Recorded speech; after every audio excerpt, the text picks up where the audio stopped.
Hello, first of all, good evening to all. Hello Langga, happy 18th birthday. And I know na we are not so familiar with us kasi alam mo naman, marami tayong family. So, Langga, thank you so much. Even though na 18 ka na ngayon, but you always a Langga to us. And Langga, thank you for inviting us. And as this my gift for you is not too very necessary, pero I know this is important to you. Ikaw nang bahala nito. And happy birthday, Langga! Wow. Good evening sa lahat. Hindi ako prepare kasi akala ko diretso lang ibibigay yung ano. So wala ako. Happy 18th birthday, Liza. Ang wish ko, always be good to your mama and papa. Lalo ngayon na 18 ka na, so may freedom ka na. Pwede na, i-explore mo yung sarili mo sa mundo ng mga nakakatanda. Ito, hindi din ako prepare sa gift kasi hindi ko rin alam kung ano yung ibibigay ko. So, sana itong gift na ito, ikaw na din mag-choose kung ano yung gusto mong bilhin dito. At makaka-afford naman siguro to sa gusto mo. Once again, happy birthday and maraming salamat sa pag-imbita niyo sa amin na naging parte kami sa celebration na to. Wow, Hi to my niece. This gift symbolizes a new chapter. So makeup po ito. So embrace this new chapter with courage and excitement. The journey ahead is filled with opportunities to learn, grow, and shape your future. Stay true to your values, trust the process,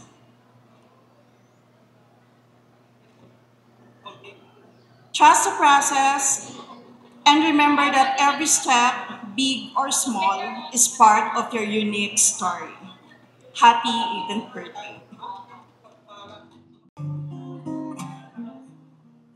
Good evening, everyone. Happy 18th birthday, Joyce. Welcome to adulthood. Wishing you all the things in life has to offer. I pray that you will always obey your parents and live a life pleasing to the Lord. May this gift remind you of the love and support you have around you. And may you always know that you are capable of achieving anything you set your mind to. And enjoy your day today. Happy birthday again. Hi, good evening, everyone. Although I'm the aunt of a Joyce, but she's calling me ate. Anyway, to my dearest Joyce, my nonok, um, 18 looks amazing on you. You've grown into someone strong, kind, and full of potential. And I couldn't be prouder to see the person you're becoming. This wallet is more than just a place to keep your cash. It's a symbol of your independence, your goals, and the new chapter you're stepping into. So may it always carry not only money, but also your dreams, confidence, and all the good luck in the world.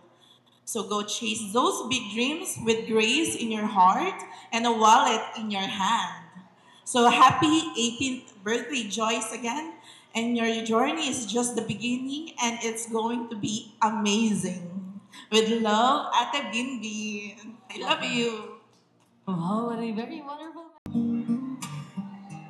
Hi, Joyce. Happy birthday. You are so beautiful. And si Tita Bin, my sister, we think alike. And our gift, surprisingly, is the same. So I just wish that you will also enjoy the gift that we prepared for you. And as beautiful as you are, I pray that you will also have a beautiful future ahead of you. Happy birthday, Joyce. Happy birthday, Nono. As one of the 18 treasures, it's an honor to present you with this gift, symbolizing your love and start of a new chapter. May this gift bring you joy and happiness as you embark on this exciting journey, and may your future be filled with endless possibilities and cherished moments. Happy birthday. Nok, happy birthday in advance. Since your birthday is really tomorrow. Anyways, your gift, my gift for you, I don't have it with me right now because it will arrive at your doorstep tomorrow on your birthday. That gift represents the reality of life, that as you grow more mature, as you grow older in this world, you're gonna fill in bigger roles, bigger responsibilities. Alright? So the baby is now a lady.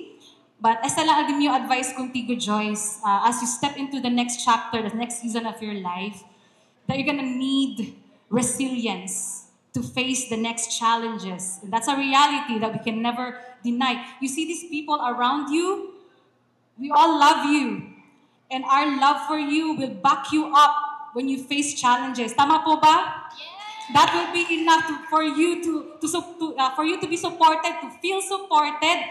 But all of our love combined can never compare to the love that God has for you. And so just as you look like a princess tonight, you don't just look like a princess, you really are a princess. God's princess. You are His daughter. You are precious in His sight. And you're gonna need Him every step of the way. So my prayer is that every day of your life, Joyce, more than anything, you're gonna seek Him. Alright? Happy birthday. Hi, Eliza! Today is your great, memorable 18th birthday by God's grace. I'm so proud in the eyes of God. Your blessed parents, Brother Eric and Sis Jean, choose me one of the treasure at this moment in your memories debut birthday. Eliza, why I choose bracelet? Bracelet is one with an encouraging message about Jesus. Bracelets are powerful reminders of faith and compassion. They inspire people to live by Christ's example, practicing love, kindness, and empathy and in everyone's daily lives. Verse aki tablang, Philippians chapter 2 verse 15. May your life be a radiant reflection of God's love, just as Jesus showed us. Amen. I love you, Eliza.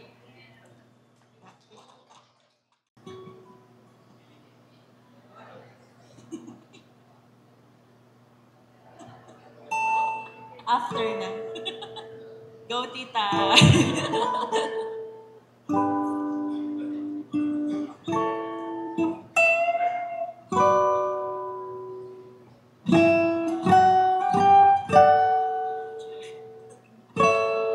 Hi, Joyce! Happy birthday! So, yung gift ko is, actually, hindi ko naisip kung ano yung symbol. Pero it's very useful for you. This is a pink tumbler, so it will be useful. So parang it's a reminder for you to stay hydrated. So, okay, today is such a special day, marking your transition into womanhood. And I couldn't be more proud to be a part of it. So entering womanhood is a beautiful journey. One filled with growth, discoveries, and new experiences.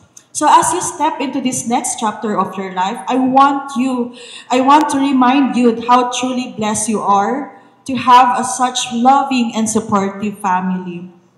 Your family has been your rock, guiding you with love, wisdom, and encouragement every step of the way. So witness ko yun how they really parang would do anything just to give you the best. Not just sa inyo, pero like sa lahat kayo magkakapatid. So their love will always be there to lift you up. So be reminded of that always. Facing challenges talaga, you have to be reminded that you have a loving family.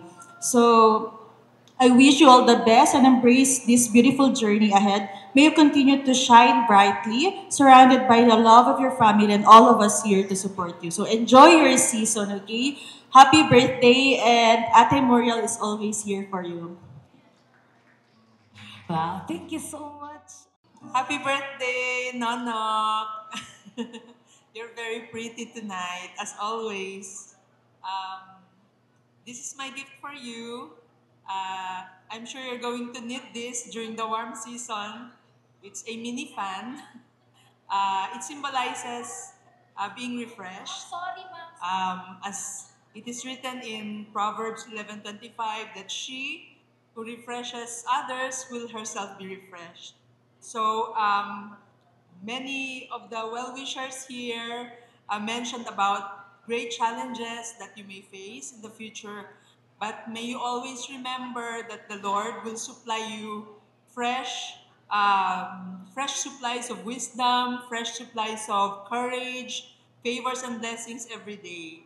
And may you enjoy your relationship with Him. May every day be an inspiration. And may you continue to shine because you truly are a refreshing aura in every room that you enter. Happy birthday once again, Nonok. Love you. Hi, Joyce. I'm very thankful because I'm the sister of your grandmother, Ita, but in your 18 years of existence, I never heard you call me Lola. Thank you for that. I feel so young. So this gift, when you use it, it will effectively reveal something you need in your inner self. Happy birthday.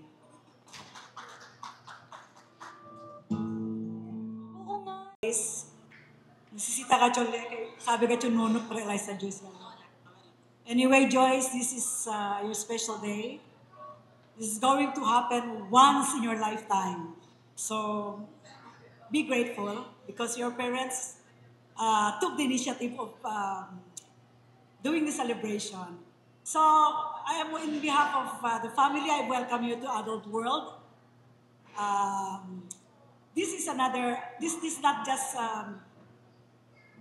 another opportunity for you to learn what life is all about. Kasi time will come when you will have to decide for yourself. So si mama and papa will not always be behind you. Siguro guide lang sila.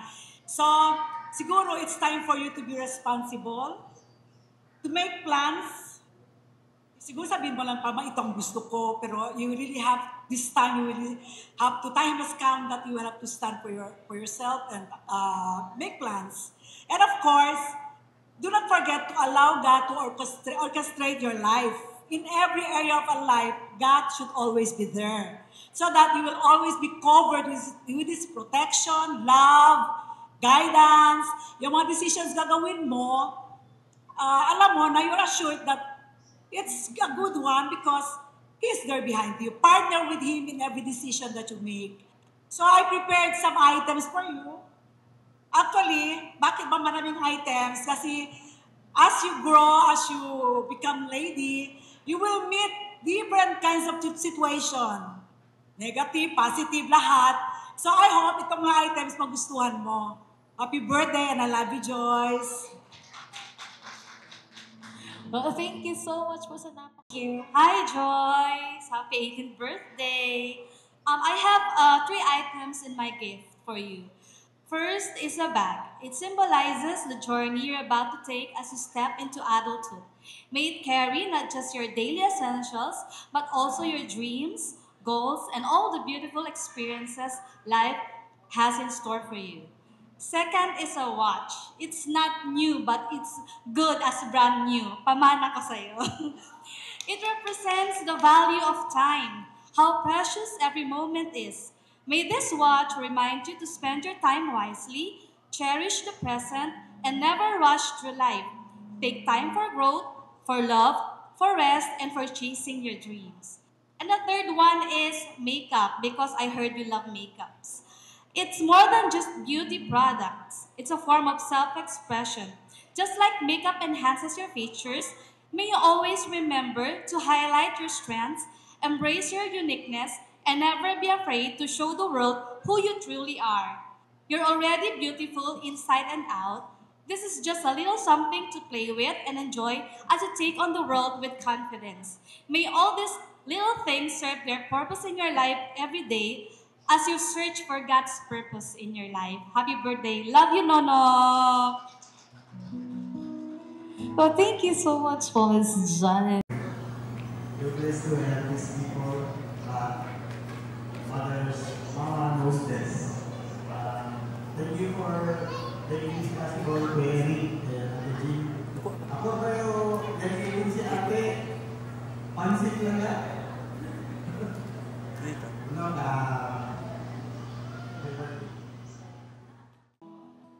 Hello, Langga Joyce. May your 18th birthday be as flawless you are. Your blooms into amazing young woman. May this be filled with the happiness, love, and success you deserve. Igwa gatititi mamang humble gayod and joker. May God bless you always on your 18th birthday. Happy birthday, Langga.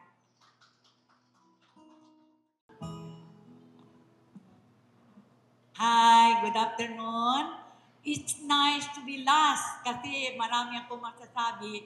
Don't worry, I just speak for 1 hour. Is it good? Joke lang. Joke lang. Anyway, Joy, it's your birthday today. I remember, baka you are wondering why some called her Nono or Nok. Why? Because when she was still 1 or 2 years old, we asked her, what's your name? She said, Nono. Nok, what's your, baby ba, what's your name? She's the one give her name Nonok. That's why we called her Nonok. Everybody knows Nonok at while she's still baby. And then when she's growing a little bit older, one of my the uncle of Joy, one of her uncle called her full moon. Why full moon? Because this baby was born is so bright and very round face with her white skin. So he said, I don't know what's the name of that daughter of Eric. He was able to give her gift and he doesn't know the name. What he put in that gift? Full moon. 2 full moon. So anyway, that's already some past days. Nono is her name because she's the one who gave her name. And I know that Joyce, Eliza Joyce, given name by me. I am who gave that name, Eliza Joyce Galvez. And she was born April 7, 2007. So I'm so glad na now she's a grown-up lady and she will now enter in the state of adolescence. And I hope, Joy, you are so being shy. When you're still a baby or a child, you used to dance, to sing, to make some joys with your friends. But now you're always in your room the whole day and you just go out when you go to school and when you come home, you also get into your room. So that is Joy is. And I know that she's so child, little girl, and now I hope that you're now a grown-up lady. You will not be shy anymore. You can already entertain some friends, some people, and I know that you are my last granddaughter who is celebrating her debut because you are the 13th of my granddaughter and your father is the youngest of my children, no? Your father is youngest of my children and you are the youngest of my grandchildren. And I have 13 grandchildren and 3 great grandchildren. And I thank you so much even for the life that you have given to my children, especially to you, Joy, on this day that God has granted the desire of your heart. And this preparation is made 1 year before. I know that her father is always talking with me because he said, this time is just once in a lifetime will happen to my daughter, and no more will come up because she's the youngest of all my granddaughters. So thank you, dear Lord, for adding another year in my daughter's granddaughter. And I would like to praise you and thank you for everything that you have done in our life. And I know that you'll give us a hope and a future. And I would say, happy birthday, Joy, and God bless you always. Thank you, Lord. Talagang